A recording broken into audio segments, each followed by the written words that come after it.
નમસ્કાર ખેડૂત મિત્રોને મારા વાલા પશુપાલન મિત્રો। તો શું મિત્રો તમારી ગાય કે ભેંસ છે એમાં જે આપણે દૂધના ફેટ છે અત્યારે ઓછા આવવા માંડ્યા છે કે જે ગરમીના લીધે ફેટ છે એ ઘટી ગયા છે કે પછી ડેરીમાં વારંવાર ઓછા ફેટને કારણે પૈસા પણ ઓછા આવે છે, પૈસા પણ ઓછા મળી રહ્યા છે। તો મિત્રો આ આપણે આજે જાણીશું કે જે ફેટ ગરમીમાં કઈ રીતે ઘટે છે અને એને સુધારવા એટલે કે ફેટ વધારવા આપણે શું કાળજી રાખવી પડે। જે પશુપાલક મિત્રો છે તેના માટે આ ખાસ વિડીયો છે। દરરોજ સારો ચારો આપ્યા છતાંય જે ફેટ છે ફેટ વધતા નથી કે ઘણા પશુપાલન મિત્રો છે એ સૂકો ચારો લીલો ચારો એવી રીતે આપતા હોય છે, છતાંય જે ફેટ છે એ લૂના કારણે અથવા તો ગરમીના કારણે ઓછા આવતા હોય છે। તો આનું શું કારણ હોય છે અને કઈ રીતે આપણે ફેટ વધારવા, તો મિત્રો આ વિડીયો અંત સુધી જોઈજો। આજે આપણે આ વિડીયોમાં જાણીશું કે ફેટ છે એ કઈ રીતે ઘટતા હોય છે અને એને વધારવા માટે આપણે શું કાળજી લઈ શકાય છે। અને બીજું મિત્રો કે જે આપણે ડેરીએ દૂધ ભરતા હોય છે એ શું ડેરીવાળા કોઈ મશીનમાં ફેરફાર અથવા તો મિલીભગત કરતા હોય છે, તો આજે તેની વાત કરીશ। તો વિડીયોમાં બન્યા રહીજો। જય જવાન જય કિસાન। તો ખેતી અને ખેડૂત યુટ્યુબ ચેનલમાં તમામ દર્શક મિત્રો અને પશુપાલક મિત્રોનું સ્વાગત છે। હું છું રોજેસરા જયેશ। તો મિત્રો હું પણ પશુપાલન રાખું છું અને મારા ભેંસો છે। તો ગાય અને ભેંસ એ જે છે આપણે ખેતી સાથે સાથે પશુપાલન પણ કરતા હોય છે કે દૂધ આપણે ડેરીએ ભરી અને દૂધમાંથી સારી એવી આપણે ઇન્કમ કરી શકીએ એટલે કે આવક કરી શકીએ। તો તેના માટે આપણે પશુપાલન રાખતા હોય છે અને પશુપાલનમાં આવક મેળવતા હોય છે। પણ અત્યારે મિત્રો પ્રોબ્લેમ આવી રહી છે કે અત્યારે જે પશુપાલન મિત્રો છે એટલે કે દૂધ ભરવા જાય છે ડેરીએ તો તેને ફેટ નથી મળી રહ્યા કે ઓછા ફેટ આવે છે। આનું રીઝન શું હોય છે, શું કારણ હોય છે, તો મિત્રો આના થોડા ઘણા બધા કારણો હોય છે। કારણ કે આપણે જે અત્યારે ઉનાળાની સિઝન ચાલી રહી, આમ તો ઉનાળો પૂરો થવા આવી રહ્યો છે અને ચોમાસું બેસવાની તૈયારી છે, એટલે જે આપણે ગરમીના કારણે જે લૂ આવતી હોય છે એના લૂના કારણે જે પશુ છે એ ચારો પણ ઓછો ખાતો હોય છે અને એક તણાવ અનુભવતો હોય છે। જે આપણે ગાય હોય ભેંસ હોય તો એમાં એને ખોરાક જે છે એ થોડોક ગરમીના કારણે ઓછો થઈ જતો અને લૂના કારણે છે એ પશુ પણ ગરમી અનુભવતું હોય છે। તો આના કારણે એક કારણ આ ગરમી છે મિત્રો, તો એક કારણ આ ગરમીના કારણે પણ ફેટ ઓછા આવવાની શક્યતાઓ રહેલી છે। મિત્રો આપણે ઘણો બધો સમય છે એ પશુપાલન માટે આપણે આપીએ છીએ કે જે આપણે પશુપાલન કરીએ છીએ તેના માટે આપણે ઘણો સમય આપતા હોય છે।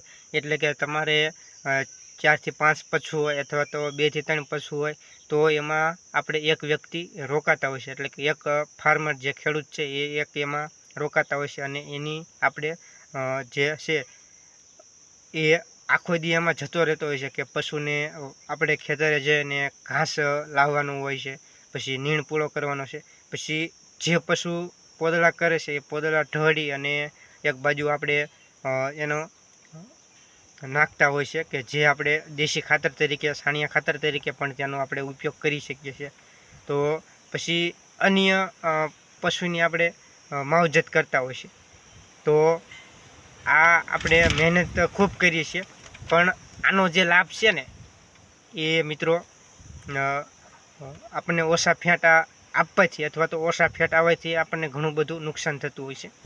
તો મિત્રો અમે એના વિશે વાત કરી કે જો આપણે ડેરીવાળા મિલીભગત હોય જે તે ડેરી આપણે દૂધ ભરતા હોય કે સરકારી ડેરી હોય કે પ્રાઇવેટ ડેરી હોય કે મહીવાળાની ડેરી હોય કે કોઈ પણ ડેરી હોય, તો તેમાં તમે દૂધ ભરતા હોય તો મિત્રો એની કોઈ એમાં મશીનમાં હોય તો એને કોઈ મિલીભગત કરી હોય છે। તો મિત્રો આ જો તમારે જાણવું હોય ને તો તમારે શું કરવાનું કે જે તમે દૂધ ભરવા જાઓ છો ત્યાં તમારે ફેટ કઢાવી લેવાના પહેલાં, જે ટકનું તમે દૂધ ભરો છો એના ફેટ કઢાઈ લેવાના, કે તમે જે તે ડેરીએ ભરતા હોય તો એ ડેરીમાં કેટલા ફેટ આવશે. જો 3 ફેટ આવશે, 4 ફેટ આવશે, 5 આવશે, 8 કે 10 ફેટ આવશે, પછી એના જે દૂધ છે એ દૂધ ભરવાનું નથી, એનું ખાલી આપણે ફેટ કઢાવવાના છે. પછી એની દૂધ લઈને તમારે બીજી ડેરીએ જવાનું છે. તમારા ગામમાં એક ડેરી હોય તો તમારે બીજા ગામમાં જવું પડશે, કારણ કે એનો સેમ્પલ લેવા માટે, કે અહીંયા જે અહીંયા માહી ડેરી છે, પછી સરકારી ડેરી છે કે કોઈ પણ અન્ય ડેરી હોય તો એ ડેરીમાં પણ તમે એનો ફેટ સેમ્પલ લઈ અને ફેટ કાઢી જુઓ તો તમને ખ્યાલ આવે કે અહીંયા એટલા ફેટ આવે છે, અહીંયા એટલા ફેટ આવે છે.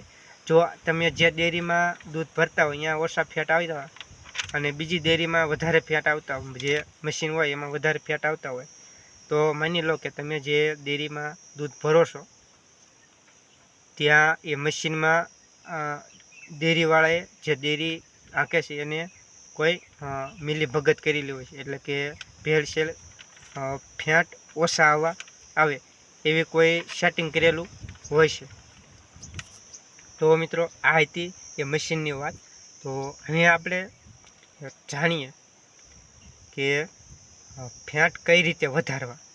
તો એમાં આપણે પશુની કઈ રીતે કાળજી રાખવી, કઈ રીતે માવજત કરવી, તો થોડીક તેની વાત કરી દઉં મિત્રો.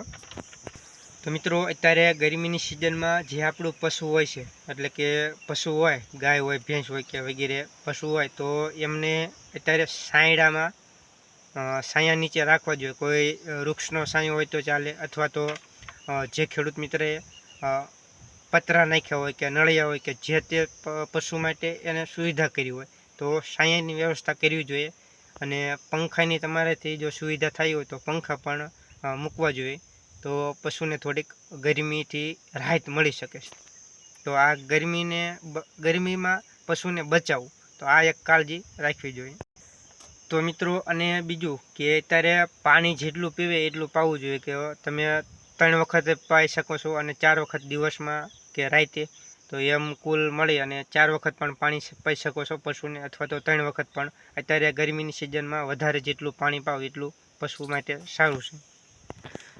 હવે મિત્રો આજે આપણે જે ચારો નાખવી છે એની થોડીક વાત કરી દો. તો લીલો અને સૂકો બંને ચારો નાખો. તો પહેલાં તમે લીલો નાખ્યો તો પછી સૂકો નાખવાનો, અથવા તો બે થોડું તો ભેગો કરીને આપો તો હાલે, પણ નકરો તમારે લીલો નથી નાખવાનો અને નકરો સૂકો નથી નાખવાનો. આનેથી પણ ફેટમાં ફેર પડી શકે છે, કે તમે નકરો સૂકો ચારો ખવડાવતો તો બી ફેટમાં ફેર પડી શકશે, લીલો ખવડાવતા હોય તો ફેટ પડશે.